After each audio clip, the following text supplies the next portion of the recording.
On se retrouve aujourd'hui avec mon casque éclaté au sol. Alors vous le voyez pas, mais en fait il est tout explosé par la vie, hein. Si on le voit un peu là, je vais le changer de toute façon d'ici quelques temps. Voilà, ne soyez pas inquiets. Je pense même que vous ne l'étiez pas d'ailleurs. En fait, on va se retrouver pour parler d'une ancienne vidéo que j'ai faite où j'ai dit de la grosse D, la grosse D comme ils disent aujourd'hui. J'allais dire de la derms, je sais pas quoi. Bon, en tout cas, je n'ai pas le vocabulaire des plus jeunes. Oh putain, je me sens super vieux. Mais on va parler de cette vidéo où j'ai dit vraiment n'importe quoi, je trouve, qui s'appelle Le Grand Procès du Nutella. Il faut savoir, pour petite anecdote, que j'avais été contacté même par le lobby de l'huile de palme qui a dit ouais, on veut trop votre vidéo et tout, on la met. Et donc du coup, ils l'ont mis sur des sites de lobby de l'huile de palme. C'est un délire. Je me rendais pas compte que je faisais de la merde à l'époque, mais c'est bien parce que ça me permet de faire un auto-debunk. Et donc c'est bien d'avoir le casque parce que comme ça, j'ai pas besoin de switcher à chaque fois. Bref, c'est pas grave, on se retrouve pour parler de ça.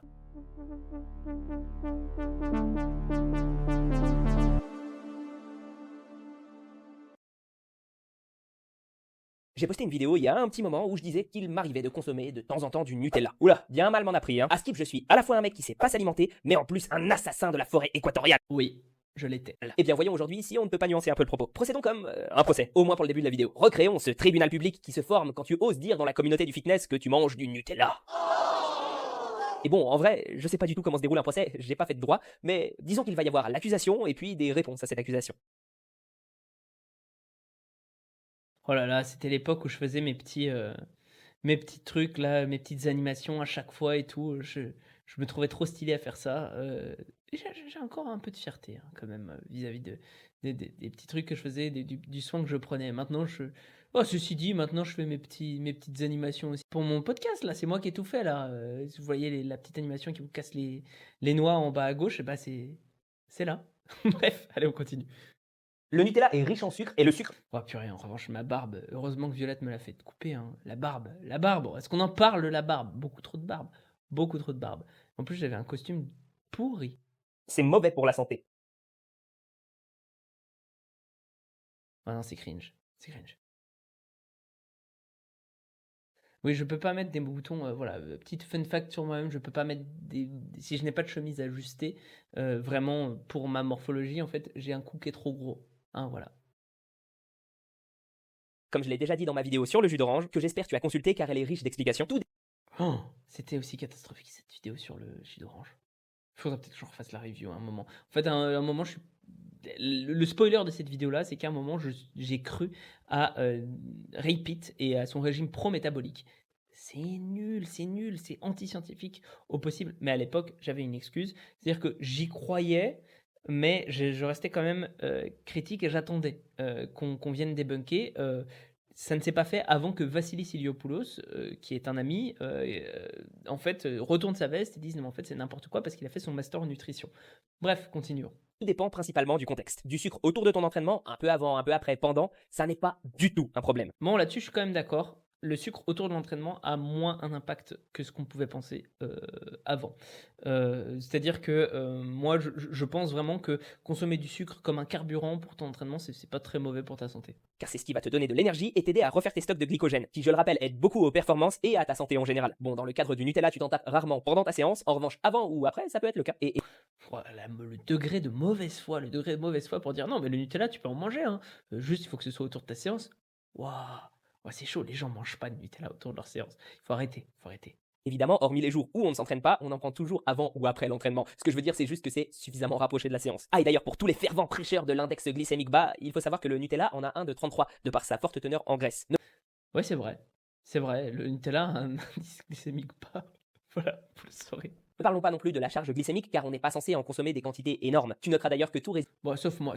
Moi, je m'en tapais des quantités énormes. J'adore le Nutella. Enfin, c'est pas le Nutella, j'adore les pâtes à tartiner. J'en ai testé plus de 40. C'est un vrai problème. J'en achète peu.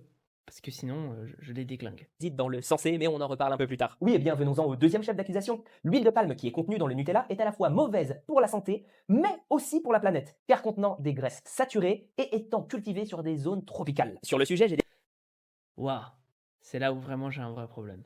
Là, vraiment, ça va rentrer dans le dur. déjà fait une vidéo complète que je t'invite à aller consulter par ici. Mais pour te la résumer simplement, on n'a jamais prouvé que les graisses saturées étaient mauvaises pour la santé. Si, on l'a prouvé 1000 fois et tu ne sais pas lire la littérature scientifique. C'est exactement ça le problème. Et tu ne devrais pas avoir cette assurance-là. Moi, je suis sûr que je l'ai encore sur certains autres sujets, et c'est pas très grave parce que je me corrige au fur et à mesure, comme tu le vois ici. Enfin, comme vous le voyez ici plutôt. Je sais pas pourquoi je tutoie les gens. Mais du coup, bah oui, on a vraiment prouvé que les graisses saturées étaient mauvaises pour la santé. C'est probablement l'un des pires trucs pour ta santé. C'est-à-dire que ça t'augmente tes taux de cholestérol sanguin. C'est ultra mauvais. C'est associé à, enfin, c'est assez clairement associé, même avec les critères de Hill, etc. On peut me dire qu'il y a une relation de cause à effet entre la prise de graisse saturée et de maladies cardiovasculaires. Bref, catastrophique d'avoir dit ça. Voire même la recherche avance dans le sens où ce serait plutôt les graisses polyinsaturées le problème. Non, pas du tout, pas du tout. Faut arrêter de croire Repeat. Repeat, c'est un connard qui t'a fait croire ça et qui t'a fait croire que les huiles végétales étaient mauvaises, enfin les huiles de graines étaient mauvaises. N'importe quoi, c'est l'inverse, c'est tout le temps l'inverse dans la littérature scientifique. Ah, ça me cringe. Là-dessus, il y a un podcast complet de 2 heures réalisé par Will et Rémi. Mais je préfère te prévenir, ça risque de bousculer. Oui, bah, c'est ça qui a bousculé mes idées reçues, oui. Ça a bien bousculé mes idées reçues. C'était vraiment, j'aurais jamais dû croire Rémi Masson et Williamson sur ce sujet-là. Tes idées reçues. De plus, l'huile de palme demande moins d'espace au sol que n'importe quel autre pour la même quantité récoltée. Bon, ça c'est vrai. Ça c'est vrai que l'huile de palme demande bien moins d'espace au sol.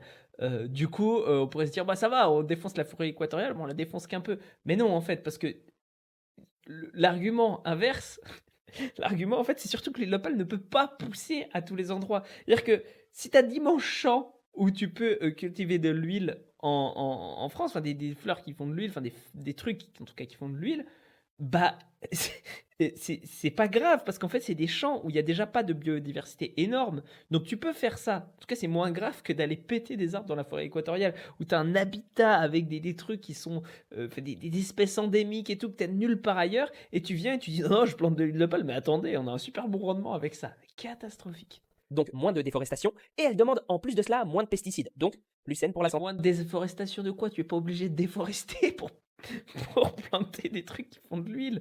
C'est ça le truc.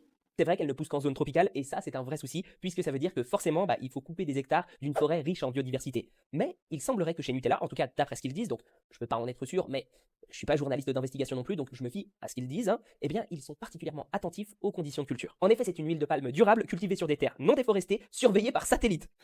Bon, ça, si c'est vrai, c'est cool. Je me souvenais plus de la vidéo, hein, je la regarde en live en même temps avec vous. Ça me donnerait un peu tort, mais je doute quand même que ce soit aussi clean que ça. Alors ça ne vaut évidemment que suivant la confiance que tu accordes aux industriels. Certains organismes sont vraiment très critiques envers ce label durable qui ne serait, selon eux, qu'une façade. Je te laisse les liens en description. Oui. Oh putain, j'étais quand même un bon. Non, je retire. Bon ok, mais tout de même, il contient du lait en poudre. Et quand on connaît le scandale sanitaire du lait en poudre pour enfants qui contenait des huiles minérales, là-dessus j'ai demandé conseil à une amie nutritionniste et il semblerait que ce scandale ne se soit pas passé avec des normes françaises. Et surtout que ça avait été le cas car le conditionnement de ce lait se faisait avec des boîtes en métal. Rien à voir avec les techniques de transformation du lait donc. Et on peut supposer qu'en France, on a peu à craindre de ce côté-là. Après le lait est, il est vrai, partiellement dégradé par les conditions de séchage, mais rien d'incroyable et puis on va en reparler un peu par la suite. Le Nutella est quand même dégueulasse en termes de Nutri-Score, il est à E, la pire note. C'est bien, on va pouvoir parler de cette fumisterie qu'est le Nutri-Score. Oh là là, je viens de faire comment dire, des vidéos à propos du Nutri-Score où je dis que c'est pas une fumisterie. Fais gaffe, guys du passé. J'ai de meilleures connaissances maintenant.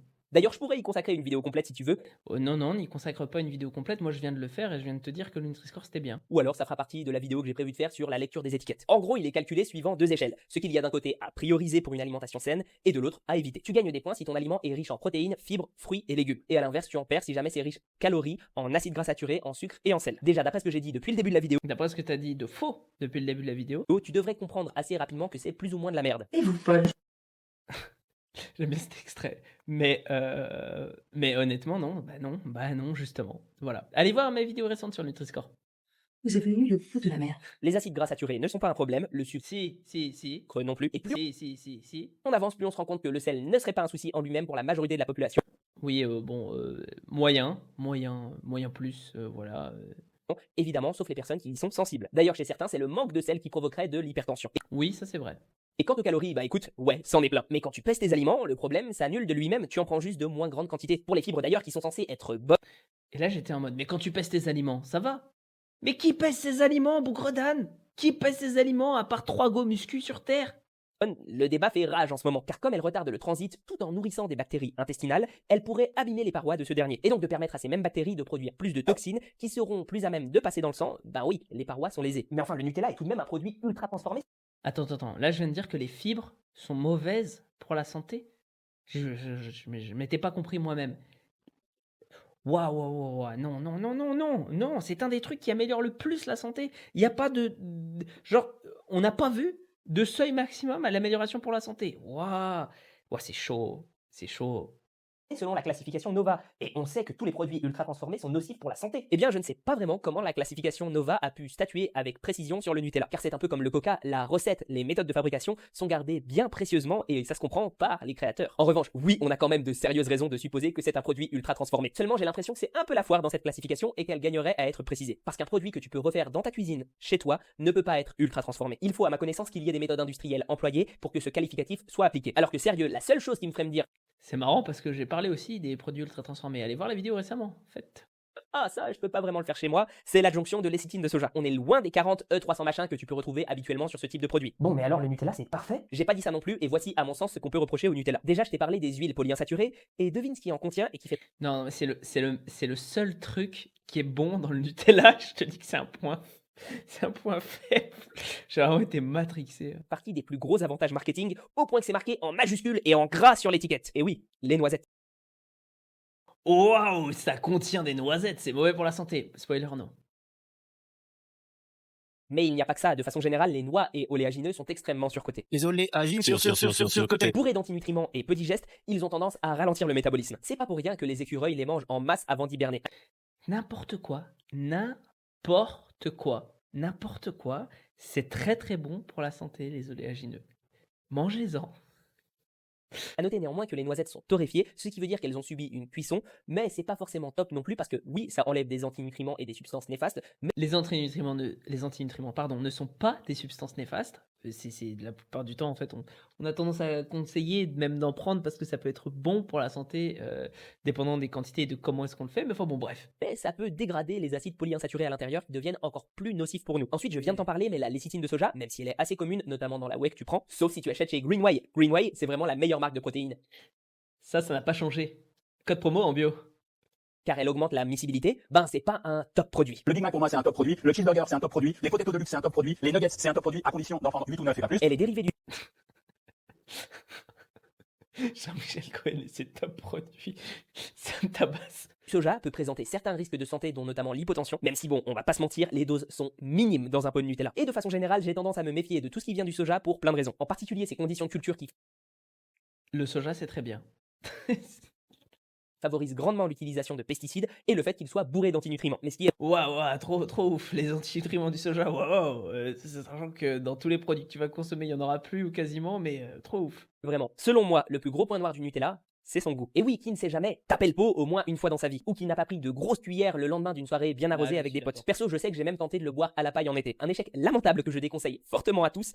Anecdote, c'était au retour d'une soirée où j'avais genre 15 ans, un truc comme ça, et où il y avait le pot qui était vraiment très très très liquide. Je prenais à la paille, j'ai dû me... Je me suis explosé les poumons. C'est une opportunité là, la paille. Mais de toute façon, avec les nouvelles pailles en carton, c'est même pas la peine d'y penser. C'est te dire à quel point son effet est puissant. Un peu plus tôt, je te disais que si tu pèses ta bouffe, bah c'est pas grave. Mais on va pas se mentir, on est peut-être 1% de la population à le faire. Oh. Ok, je retire. L'élite de la nation, soit dit au passage. Pour l'immense majorité des personnes, c'est plutôt il faut que ça recouvre ma tartine. En fait, ils ont exploité le concept de bliss point à son maximum. Je crois qu'on appelle ça le point de félicité en français. Si tu ne sais pas ce que c'est, en gros, c'est que le mélange de certaines saveurs t'incite à revenir au produit. Le plus souvent, un mélange de sucre, sel et graisse. Mais dans le cadre du Nutella, c'est plutôt le goût de la noisette qui remplace le sel. En gros, ton cerveau reconnaît que la nourriture est super riche en énergie et à partir de ce moment-là, il ne se dit plus qu'une chose. Et on va en prendre plein de ce machin, ça va nous servir pour les périodes de disette. Et voici que ton système de récompense naturelle, la dopamine, se met en marche tout à coup. Quand tu manges ces comfort food, comme on dit en anglais, ou nourriture de réconfort à la française, mais je pense pas qu'il y ait vraiment un terme approprié, tu es littéralement récompensé par ton cerveau. Et aux autres Rotterdam. Si tu rajoutes à cela l'aura naturelle du Nutella, dû au fait que c'est un produit implanté depuis des générations grâce au matraquage publicitaire, va essayer de critiquer le Nutella à un endroit comme 9gag ou Reddit pour comprendre ce que je veux dire. Et on a un mastodonte de l'alimentaire qui écrase la concurrence comme si c'était des insectes. Bref, en guise de mot de la fin, voici ce que je te recommanderais vis-à-vis de la fameuse pâte à tartiner. Évite d'en faire quelque chose que tu consommes tous les matins, mais tu peux parfaitement en garder un pot dans ton placard et te limiter à 1 ou 2 fois par semaine sans aucun souci. Oui, c'est vrai. La conclusion est vraie, tout le reste est faux, mais la conclusion est vraie. quand tu décides de le faire, pèse pour éviter les mauvaises surprises en calories. Non, ça c'est pas vrai. Ne pèse pas ton Nutella, ne sois pas un malade mental. Et puis essaye de le savourer, ça t'évitera d'enquiller cuillère sur cuillère. J'espère que j'aurai été assez clair dans les explications. Le monde est souvent complexe et la question du Nutella l'a encore démontré aujourd'hui. Si t'as d'autres choses à rajouter, n'hésite pas en commentaire. Et sinon, tu peux toujours liker, t'abonner, aller voir ma page Instagram pour aussi t'y abonner. Ces deux choses, ça m'aide beaucoup. Tu peux lâcher une petite pièce sur Utip ou Tipeee. Je trouverais ça cool, mais t'es pas obligé. Viens nous voir sur Discord, on pourra discuter avec toi. Et oui, j'utilise le pronom nous parce qu'il y a une communauté vraiment cool qui s'est créée. Bon, bref.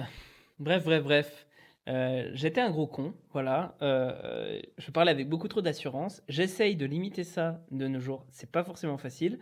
Toujours garder une distance critique, même avec les influenceurs que vous appréciez bien. Et pour autant, je ne disais pas du tout que des conneries sur l'entraînement. Je pense que j'ai eu beaucoup plus raison sur l'entraînement, que je suis resté beaucoup plus cohérent sur l'entraînement que sur la nutrition.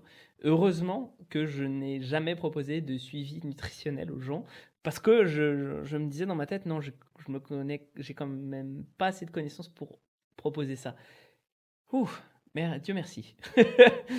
Et sur ce, eh bien, prenez soin de vous, n'hésitez pas à commenter, et puis on se retrouve pour une prochaine vidéo.